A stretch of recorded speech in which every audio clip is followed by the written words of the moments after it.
Hey guys, स्वागत है आपका शंकर भैया के जीके की क्लास में। तो आज हम देखेंगे आधुनिक भारत के इतिहास से ब्रिटिश राज में जो आर्थिक और प्रशासनिक सुधार किए हैं वो सारे क्वेश्चन जो पहले के एग्जाम में पूछे गए। अगर आप इस चैनल पर नए हैं तो चैनल को सब्सक्राइब करें, बेल आइकन को जरूर दबाएं। अभी हम लोग PYQ यानी कि प्रीवियस ईयर क्वेश्चन का सीरीज लेके आए। इससे पहले हमने प्राचीन भारत के इतिहास को चैप्टर वाइज चैप्टर और पूरा एक वीडियो बना के भी कंप्लीट किया हुआ है। और अभी हमारा आधुनिक भारत का इतिहास में चैप्टर बाय चैप्टर चल रहा है। इससे पहले हमने 2 वीडियो अपलोड कर दिया है आधुनिक भारत के इतिहास से। ये हमारा तीसरा लेक्चर है। तो चलिए, चैनल पे नए हैं तो चैनल को ज्यादा से ज्यादा सब्सक्राइब करें और ज्यादा से ज्यादा अपने दोस्तों को शेयर करें। ब्रिटिश कालीन राजस्व एवं न्यायिक सुधार से जो आए हुए हैं previous year question. East India company ने कलकत्ता में सर्वोच्च न्यायालय की स्थापना की 1773 में। ध्यान रखिएगा, ये क्वेश्चन यूपी SSSC में पूछा गया और ऐसा नहीं है कि सिर्फ यही में पूछा गया। जहां भी जिस स्टेट का भी एग्जाम दे रहे हैं वहां पे देख लीजिएगा, ये क्वेश्चन आपको प्रीवियस ईयर में मिल ही जाएगा। 1834 में ब्रिटिश भारत के प्रथम विधि आयोग की अध्यक्षता की थी लॉर्ड मैकाले ने। और सिर्फ बाबू यही क्वेश्चन नहीं, हर एक क्वेश्चन भारतीय क्षेत्र के ब्रिटिश राजस्व रिकॉर्ड में महाल एक राजस्व भूमि संपत्ति है जो हो सकती है। तो महाल का अर्थ ही होता है बाबू लोग गांव, ठीक है, एक गांव या गांवों का समूह। कृषक से एकत्रित भूमि राजस्व जाना जाता था रैयतवाड़ी व्यवस्था के रूप में। वह भू राजस्व प्रणाली जिसमें मूल इकाई के रूप में गांव को आधार माना जाता था। तो महालवाड़ी प्रणाली लागू की गई थी उत्तर प्रदेश में। बंगाल राज्य बंदी विनिमयन को पारित किया गया 1818 में। अंग्रेजों द्वारा अंतर्देशीय उत्प्रवास अधिनियम लागू किया गया 1859 में। वह अधिनियम जिसके अंतर्गत बागान मजदूरों को बिना अनुमति के चाय बागानों को छोड़ने की अनुमति नहीं थी, अंतर्देशीय आवर्जन अधिनियम 1859 में। धर्मार्थ बंदोबस्ती अधिनियम पारित किया गया था 1890 में। भारतीय सिविल सेवा के लिए एक अलग परीक्षा का प्रावधान किया गया जो भारत में होनी थी, भारत सरकार अधिनियम 1919। 18वीं शताब्दी के उत्तरार्ध में प्रायः कंपनी बहादुर की शानो शौकत का स्थानीय प्रतिनिधित्व कहा जाता है दारोगा। मनुष्यों की पहचान हेतु अंगुलियों के निशान पर दुनिया भर में प्रथम बार 1867 का उपयोग भारतवर्ष में किया विलियम हर्सले ने। लॉर्ड मैकाले का संबंध है कानूनों के संग्रह से। रैयतवाड़ी बंदोबस्त जिसमें काश्तकारों को सीधे सरकार को वार्षिक कर चुकाना पड़ता था, शुरुआत में डैश प्रांत में शुरू किया गया। तो रैयतवाड़ी बंदोबस्त जो है मद्रास और बॉम्बे में शुरू किया गया। भू राजस्व प्रबंधन के उपाय के रूप में अस्थायी बंदोबस्त की शुरुआत की थी लॉर्ड कॉर्नवालिस ने। भारत में अंग्रेजों द्वारा शुरू की गई राजस्व संग्रह की रैयतवाड़ी व्यवस्था आधारित थी रिकॉर्ड के लगान सिद्धांत। TP इल्बर्ट डैश के अधीन परिषद के विधि सदस्य थे लॉर्ड रिपन के। भारत में ब्रिटिश राज के दौरान रैयतवाड़ी प्रणाली तैयार की थी कैप्टन अलेक्जेंडर रीड ने। हॉल्ट मैकेंजी और रॉबर्ट मैटिसबर्ग द्वारा शुरुआत की गई थी महालवाड़ी व्यवस्था। भू राजस्व की डैश प्रणाली के तहत भूमि के स्वामित्व अधिकार किसानों को सौंप दिए गए थे। ब्रिटिश सरकार उनसे सीधे कर वसूल करती थी रैयतवाड़ी। ईस्ट इंडिया कंपनी द्वारा स्थायी बंदोबस्त लागू किया गया था 1793 में। तो थोड़ा सा देख लीजिए कि कौन सा कोड किस वर्ष लागू हुआ। कोड ऑफ सिविल प्रोसीजर 1859 में, जिसको हम CRPC भी कहते हैं। इंडियन पिनल कोड जिसको हम IPC कहते थे वो 1860 में लागू हुआ। क्रिमिनल प्रोसीजर कोड 1862 में, पुलिस एक्ट 1861 में हुआ। इंपॉर्टेंट है, ध्यान रखिएगा। ब्रिटिश शासन का भारत पर आर्थिक प्रभाव।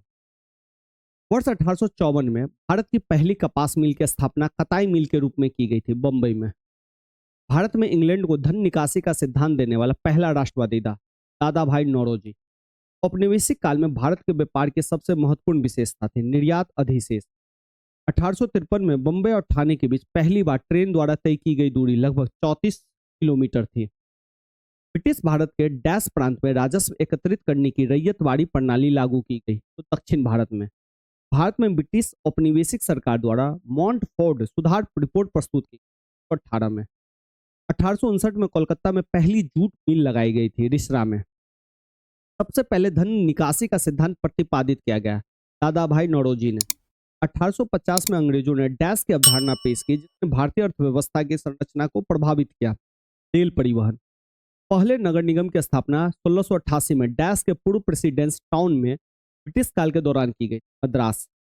1793 में डैश वायसराय के शासन में बंगाल के स्थायी बंदोबस्त लागू की लॉर्ड कॉर्नवालिस ने।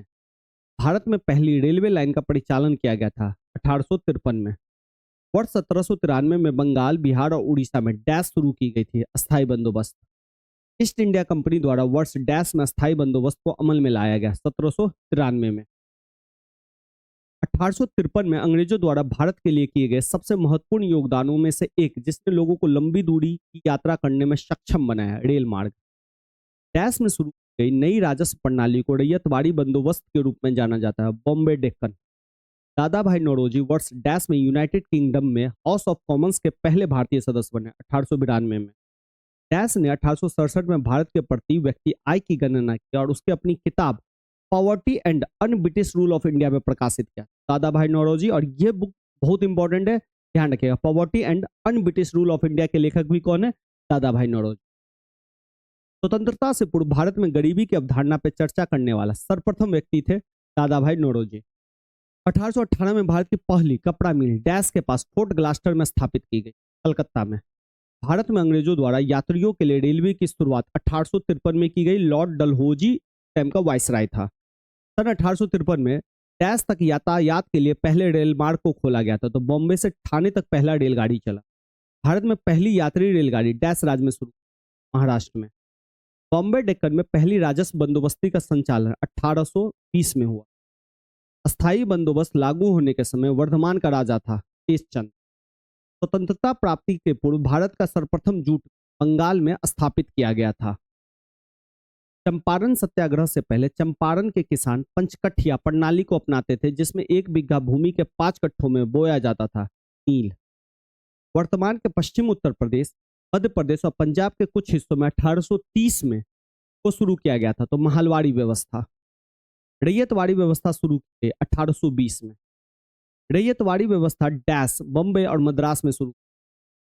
डैश ने इजारेदारी व्यवस्था को शुरुआत की और जिसके अनुसार राजस्व एकत्र करने का अधिकार उच्चतम बोली लगाने वालों को 5 साल की अवधि के लिए दिया गया। तो वारेन हेस्टिंग्स इजारेदारी व्यवस्था को ही परमानेंट सेटलमेंट भी कहते हैं और अस्थायी बंदोबस्त भी कहते हैं। भारतीय दुर्भिक्ष संहिता 1883 का निर्माण किस आयोग द्वारा किया गया? कृषि आयोग।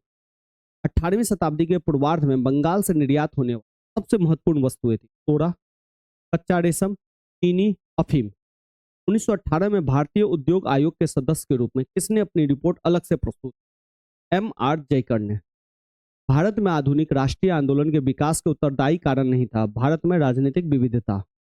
इंडियन सिविल सर्विस परीक्षा में उत्तीर्ण होने वाले प्रथम भारतीय थे सत्येंद्रनाथ टैगोर। स्वतंत्रता पूर्व भारत में गरीबी रेखा पर चर्चा करने वाला पहला व्यक्ति था दादा भाई नौरोजी। भारत में औपनिवेशिक शासन के दौरान पहली बार कारखाना अधिनियम 1881 में पारित किया गया था। तो आज के लिए इतना ही रखते हैं। अगर सेशन अच्छा लगा तो सेशन को लाइक करिए, कमेंट में हमें बताइए और ज्यादा से ज्यादा अपने दोस्तों को शेयर करिए। धन्यवाद।